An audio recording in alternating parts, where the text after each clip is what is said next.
In the early morning light of a Minnesota day, mist lingered around the tall pines, and the sound of gravel crunched under Michael Parker's tires as he arrived at the Wildcat Sanctuary. It had been 5 long years since he last saw Luna, a bobcat he rescued as a frightened kitten from a difficult situation. Now she had grown into a stunning adult cat. For 8 months, Michael devoted himself to nursing Luna back to health, and during that time, they formed a bond he believed was unbreakable. Unfortunately, circumstances forced him to send her away, breaking his promise to visit. Despite that, he never stopped thinking about her. After 5 years filled only with emails and photos, he was finally back. Would Luna remember him, or would she see him as just another stranger? This tale reflects the remarkable connection that can exist between humans and wild animals, and the power of reunion after years apart. Now, as we dive into this story, remember to hit the like button and subscribe if you haven't already, so you won't miss any future narratives. The sunlight poured through the tall pines, creating playful shadows on the gravel path leading to the sanctuary. Michael glanced at his watch, 7:15 a.m. There were still 45 minutes until the sanctuary would open its doors to visitors.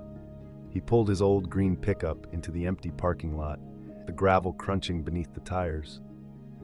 His heart raced with a mix of excitement and anxiety. It had been 5 years since he had seen Luna, and at this moment, he wondered if she would remember him. Nestled among the rolling hills of northern Minnesota, the sanctuary provides a refuge for wild cats that can no longer thrive in their natural habitats. The morning air felt crisp, filled with the smell of pine and the distant stirrings of wildlife. Taking a deep breath to calm himself, Michael stepped out of his truck. "You made it," a voice called out. It was Sarah Miller, the sanctuary's director. She approached him with a friendly smile. A tall woman in her early 50s, her gray hair was pulled back in a practical ponytail, and she wore khaki pants with a faded blue sanctuary polo shirt. "I wasn't sure if you'd change your mind at the last minute." "I've been trying to get here for 5 years," Michael replied, extending his hand. "Nothing could keep me away." Today, Sarah greeted Michael with a firm handshake. "We've heard so much about you from Luna's transfer papers, the man who saved her life." Michael felt a lump in his throat. "I just did what anyone would do." Sarah shook her head. "Not everyone would dedicate 8 months to raising a bobcat kitten." With that, she said, "Luna's quite special around here. Come on, I'll show you to her enclosure." As they walked through the sanctuary, Michael reflected on how far he had come. It all began on a chilly October morning in the Colorado Rockies when he received a call that would change his life. As a licensed wildlife rehabilitator with over a decade of experience, he often received calls about injured or orphaned animals. However, this call was different. A family in Boulder had bought what they thought was an exotic domestic cat from a not-so-reputable breeder. 3 months later, they realized that their increasingly aggressive pet was actually a bobcat kitten. When Michael arrived at their suburban home, he found Luna, though she didn't have that name yet, cowering in a dog crate, underweight and visibly frightened. The family had been feeding her the wrong food and lacked the knowledge to care for a wild animal. As she began to show natural predatory behaviors, they became scared of her. "We just want it gone," the husband said, avoiding eye contact with Michael. "Can you take it somewhere?" Heartbroken for the tiny creature inside the crate, Michael carefully loaded it into his truck. At his small wildlife rehabilitation center in the foothills outside Denver, he slowly coaxed the kitten out of her shell. He named her Luna after the crescent moon-shaped marking on her right ear. The first few weeks were delicate. Luna needed human care to survive, but Michael knew she should never be fully domesticated. He minimized human contact, using feeding gloves and limiting direct interaction. Yet, Luna was young, barely 4 months old, and had imprinted on humans during her crucial development period. Despite his best efforts, she formed a bond with him. "Hey there, little wild cat," he would whisper as he prepared her meals of raw meat, vitamin supplements, and occasional live prey to help her hunting instincts develop. "You're going to be strong someday." As the weeks turned into months, Luna grew stronger. Her once dull and patchy coat became glossy and full. She gained weight, her muscles developed, and her natural bobcat behaviors began to emerge more vividly. Michael built an outdoor enclosure behind his cabin, giving Luna a safe space to climb, explore, and practice her hunting skills. However, as her first birthday approached, Michael faced a tough reality.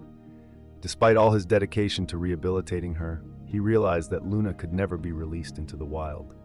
Her early experiences with humans and the absence of a mother to teach her survival skills meant she would always need human care. "It's not fair to keep her here," he expressed to his colleague, Sarah Thompson, a veterinarian who focused on wildlife.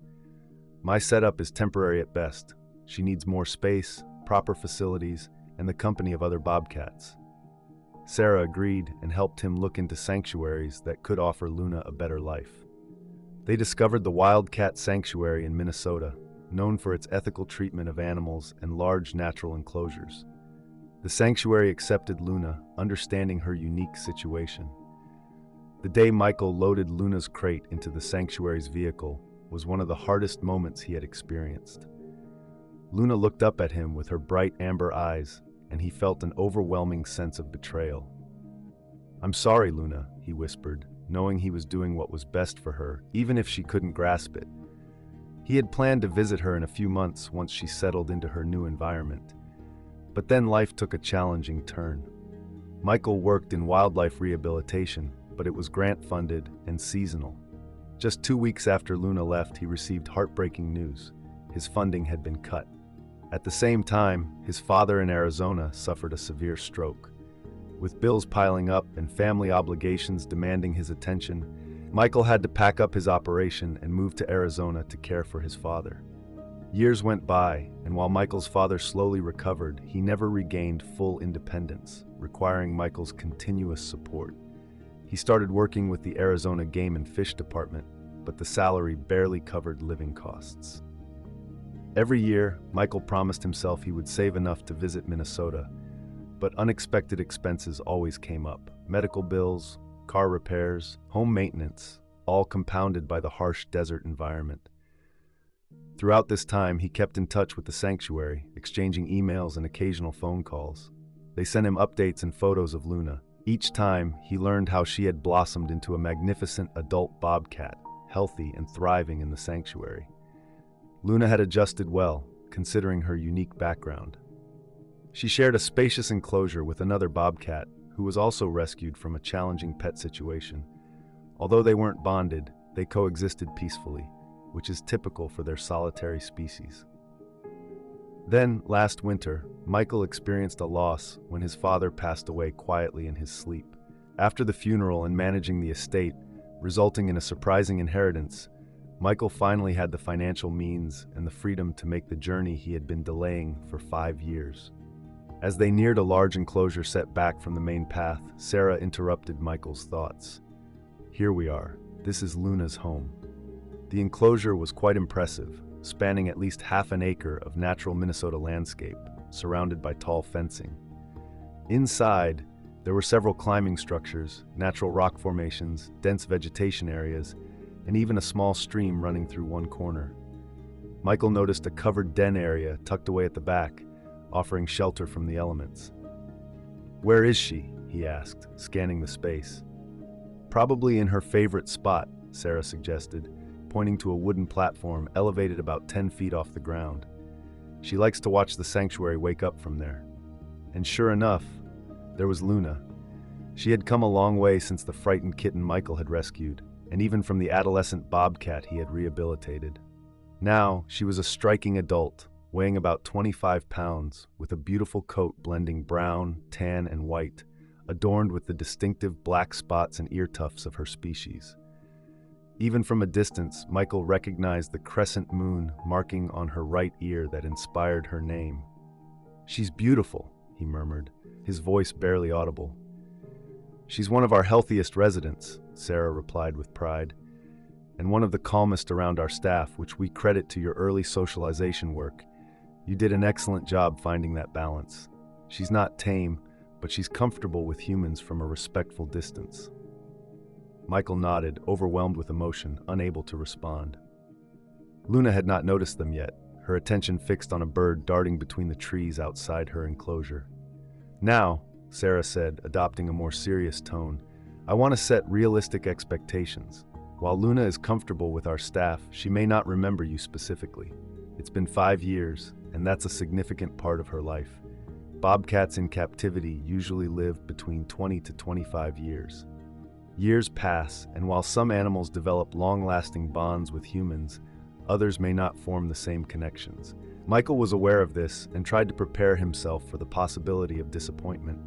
"I'll be happy just to see her, even if she doesn't remember me," he remarked. Sarah considered his words for a moment.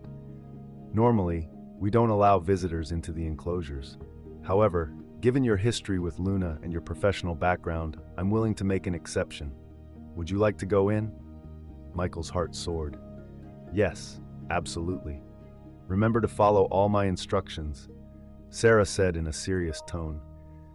"Luna is used to people, but she is still a wild animal with instincts and strength. I'll be right there with you."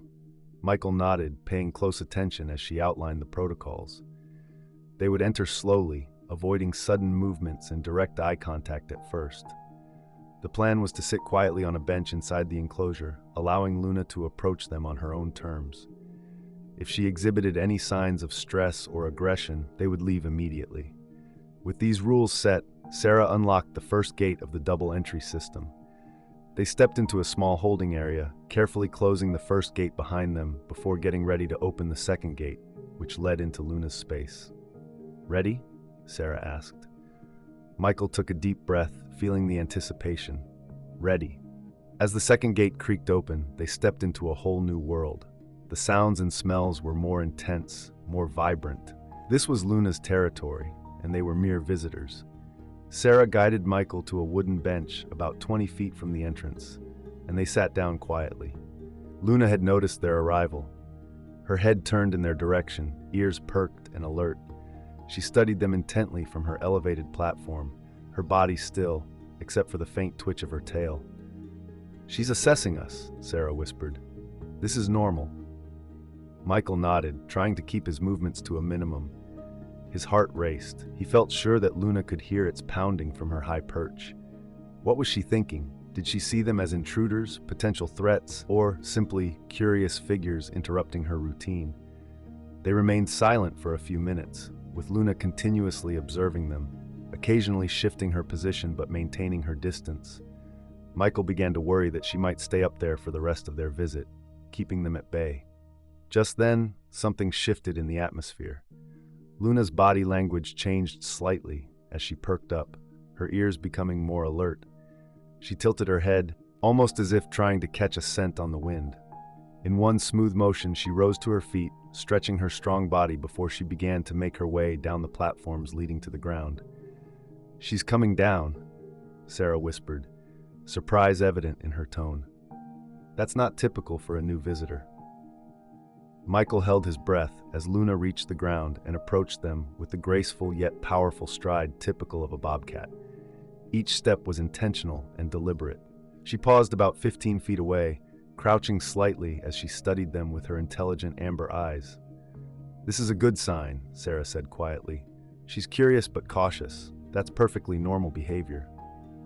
Michael nodded in agreement, unable to find his voice. Up close, Luna was even more stunning. Her fur shimmered in the morning sun, showcasing the intricate patterns of her coat. The white fur on her underside stood out sharply against the dark spots and stripes that covered her body. And there, on her right ear, was the crescent moon marking he remembered so well. "Hello, Luna," he finally managed to say, keeping his voice soft and calm. At the sound of his voice, her ears twitched. She focused on him, tilting her head slightly. In her amber eyes, something changed, perhaps recognition or interest, though Michael couldn't be certain. "She seems to be responding to your voice," Sarah noted thoughtfully. "That's intriguing." Encouraged by her observation, Michael tried again. "Do you remember me, Wildcat? It's been a long time." Luna stood, her tail swaying gently behind her. She took a few careful steps closer, halting around 10 feet away. Michael noticed her nostrils flaring as she absorbed their scents. "This is remarkable," Sarah whispered. "She seldom approaches new people like this." Michael felt an emotional tightness in his throat. Even if Luna didn't fully recognize him, her unusual curiosity was more than he had dared to hope for. Then, almost instinctively, he did something he hadn't planned. Back during their rehabilitation days, he had developed a soft clicking sound by using his tongue against the roof of his mouth.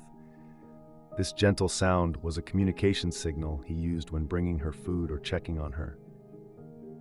Without overthinking it, he made the sound now, click, click, click. Luna's reaction was immediate, showing interest in the familiar call.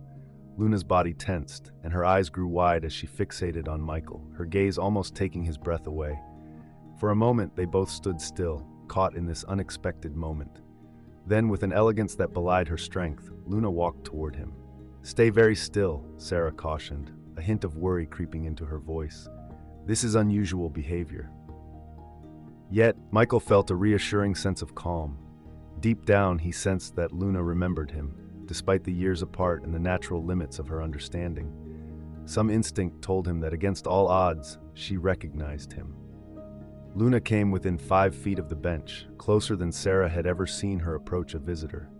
She settled down, her amber eyes fixed on Michael. Then, she did something remarkable. She let out a soft chirp. This vocalization was rare for bobcats in captivity, typically reserved for mothers communicating with their kittens or for greetings among family members in the wild. "I've never heard her make that sound before," Sarah whispered, wonder evident in her tone. Michael felt tears welling up in his eyes. Slowly he extended his hand, palm down and fingers relaxed, not reaching for her, but simply offering his presence. Luna leaned forward, her nostrils flaring as she took in his scent. In a surprising move, she stepped closer and gently bumped her head against his hand.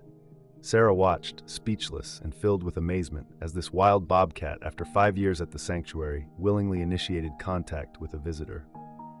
"Hello, old friend," Michael whispered, tears now streaming down his face. With care, he scratched behind Luna's ears, a spot he knew she loved during their time together. She closed her eyes for a moment, leaning into his touch, and chirped again, a sound that seemed to reconnect their 5 years apart. For the next 20 minutes, Luna stayed nearby, sometimes resting quietly, sometimes wandering around the bench, but always returning to Michael. She allowed him to gently stroke her head and neck, showing no signs of stress or aggression. It was as if they were reconnecting in a way that transcended words, rekindling a bond forged during their shared past. As Michael reflected on the critical months of Luna's development, he couldn't help but remember the years of separation they had endured. With 2 decades of experience working with wild cats, he brought a wealth of knowledge, but nothing quite prepared him for this moment. "I've never seen anything like this," Sarah said, her voice brimming with astonishment. "She remembers you." Michael struggled to express his emotions. "I never stopped thinking about her, not for a single day." When it was finally time to leave, Michael noticed that Luna was showing signs of overstimulation, a common reaction for a wild animal, even during positive interactions. He recognized the importance of respecting her needs and boundaries. "Thank you for this," he told Sarah as they moved towards the exit. "It means more than I can express." "You're welcome to visit again," Sarah responded. "I'd love to document this bond. It could be valuable for our work with other rescued wild cats." Michael glanced back at Luna, who had settled at a comfortable distance yet was still observing him closely. "I'd like that very much. I won't let another 5 years pass." As they closed the gate, a profound sense of peace enveloped Michael. The guilt and regret he had felt for so long started to lift. Luna hadn't just survived, she had thrived at the sanctuary, and against all odds, she had remembered him. Over the next year, Michael made regular visits to the sanctuary. He collaborated with Sarah and the staff to document Luna's remarkable recognition and social behaviors. These insights enhanced their understanding of bobcat cognition and the effects of early imprinting. With his inheritance and background in wildlife rehabilitation, Michael eventually moved to Minnesota, where he took a position with a local wildlife management agency. This relocation allowed him to visit Luna often and volunteer at the sanctuary, sharing his knowledge to improve their rehabilitation programs.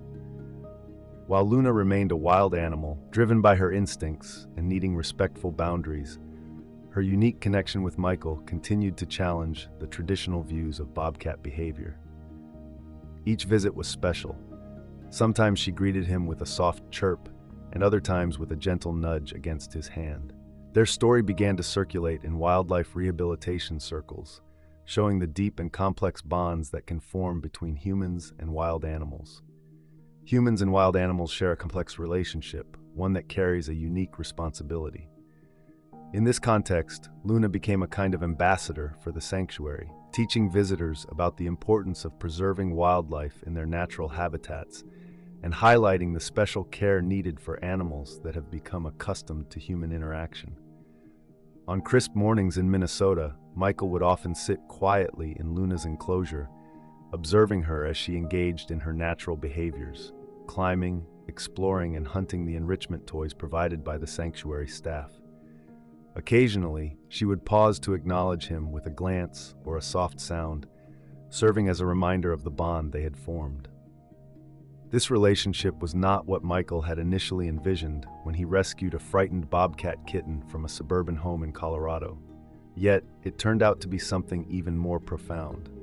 Their connection was rooted in respect for Luna's wild identity and an understanding of the unusual circumstances that brought them together. It illustrates that sometimes the strongest relationships are not forged by trying to tame the wild, but by honoring it. On those special occasions, when Luna chose to come closer and share a moment with Michael before resuming her wild activities, he felt a deep sense of gratitude. He appreciated the rare privilege of being remembered by a creature that, according to common belief, should have easily forgotten him long ago.